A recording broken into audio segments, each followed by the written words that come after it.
Hey everyone, welcome to this explainer. Today, we're diving into something that beautifully blends global sports with some seriously cutting-edge innovation. Based on an absolutely incredible report from BIS Research, we're going to peel back the physical layer of the 2026 FIFA World Cup. While millions of us were just watching the goals and the glory, there was this massive, completely invisible technology ecosystem operating right beneath the surface. So let's dive right into it. When the referee blew that first whistle, most fans just saw players and a ball on a pitch. But think about the sheer scale of the operation for a second. This tournament required the flawless real-time coordination of 104 separate matches spread all across Canada, Mexico, and the United States. Delivering an event of this magnitude involves so much more than just preparing a grass pitch and scanning a few tickets at the gate. Those 104 matches, they were hosted in 16 different stadiums.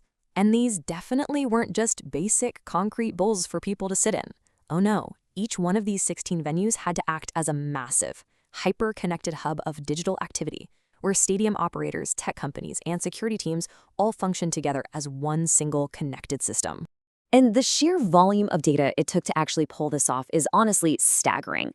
We are talking about transporting an awe-inspiring 13 million gigabytes of data.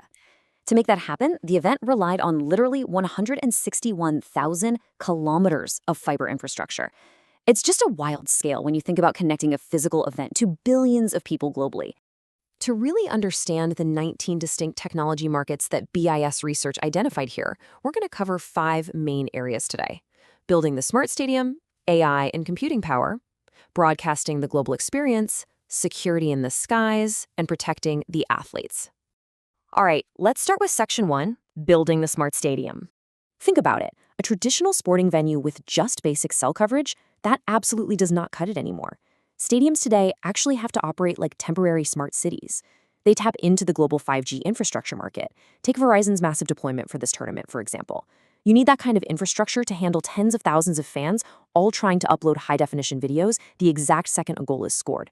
Without it, the network would just instantly collapse. But here's the thing. 5G alone can't easily punch through a giant concrete bowl. You really need underlying tech to support it. We're talking indoor distributed antenna systems to eliminate those annoying dead zones. Plus, you absolutely need the mission-critical interconnect solutions market. These are highly specialized, vibration-proof cables that won't just fail when 80,000 fans start jumping up and down all at once. And you also need edge data centers right there on site to process ticketing and security footage locally with zero latency, instead of bouncing it all the way to some remote cloud server. Moving right along to Section 2, AI and computing power. Let's break down exactly how raw match data actually becomes intelligent insight. It's like a rapid-fire sequence. First, the connected ball and stadium cameras generate a ton of tracking data. Next, high-bandwidth memory rapidly moves that massive data load so you don't get any bottlenecks. Then, data center GPUs, which are basically the heavy-lifting engines, process all that computer vision. And finally, digital twins output highly realistic 3D player avatars. This exact pipeline powered Football AI Pro and generated instant 3D avatars of the tournament's 1,248 players to help with things like semi-automated offside decisions. Now, to run all these intensive AI workloads, you really need high-density servers. You're packing an unbelievable amount of computing power into a very tight space inside the stadium's server rooms. But as you can probably guess, this creates a massive engineering nightmare when it comes to heat. Operators have to carefully balance this crazy computational performance with some very advanced cooling systems. Because, a server that performs perfectly in a lab is completely useless if it overheats and fails on match day, right during a critical offside review. And to give these AI systems a true spatial understanding of everything happening inside the stadium, the event relies heavily on the SLAM technology market.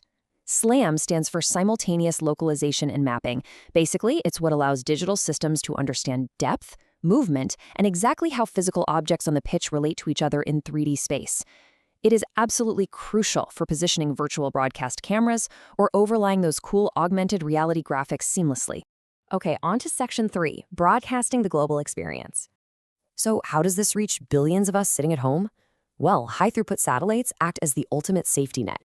They provide crucial backup transmission so that if someone accidentally cuts a local fiber line, the feed doesn't drop for half the planet. Then we have the augmented and mixed reality markets. That's the magic allowing broadcasters to overlay tactical ball trajectories and live stats right onto our screens, making all that complex data instantly understandable. And speaking of the global scale, let's not forget the logistics of actually moving people. Managing millions of visitors across 3 host stations relies entirely on the biometric authentication and identification market. Whether it's processing fans at national borders or verifying credentials at stadium gates, biometric tech has to perfectly balance secure, frictionless access while navigating some very strict data retention and privacy policies. It's quite the tightrope walk. Which brings us to Section 4, Security in the Skies. To enforce strict no-drone zones, security teams lean heavily on the counter-UAV market. And honestly, there's no single magic sensor that catches everything. It requires a really robust multi-sensor platform combining radar, radio frequency sensors, acoustic systems, and even infrared cameras. They have to somehow detect a tiny, unauthorized drone amidst the heavy signal interference of a packed stadium and figure out if it's a real threat, or just a bird, or maybe a news helicopter. I absolutely love this quote from the BIS research data. A drone is not only an aircraft, it is also a connected computing system. Think about it. There are fully authorized drones flying around up there, broadcasters, police, emergency responders. These legitimate drones desperately need the drone cybersecurity market to prevent signal jamming or malicious hijacking. And at the same time, the UAS traffic management system market works kind of like a digital air traffic controller to keep all their flight paths safely coordinated. Finally, let's jump into Section 5, protecting the athletes. Down on the pitch, wearable biosensors are continuously monitoring a player's physical state in real time. They track all this physiological data: heart rate, body temperature, blood oxygen. They can even convert sweat composition into actionable data on hydration and fatigue. This lets performance teams see exactly how hard an athlete is pushing, which is huge for preventing injuries before a player even realizes they might be at risk. What's really fascinating here is how athlete care scales across time. Think about the progression. In the first few seconds, you've got the wound cleanser products market jumping in for immediate, pitch-side hygiene. Zoom out to hours, and AI-enabled medical imaging steps in to rapidly analyze MRIs for hidden muscle tears. And looking out over years, the advanced therapeutics market focuses on continuous health optimization. It's totally shifting sports medicine from just fixing injuries to actively extending a player's entire career. And that brings us to our conclusion.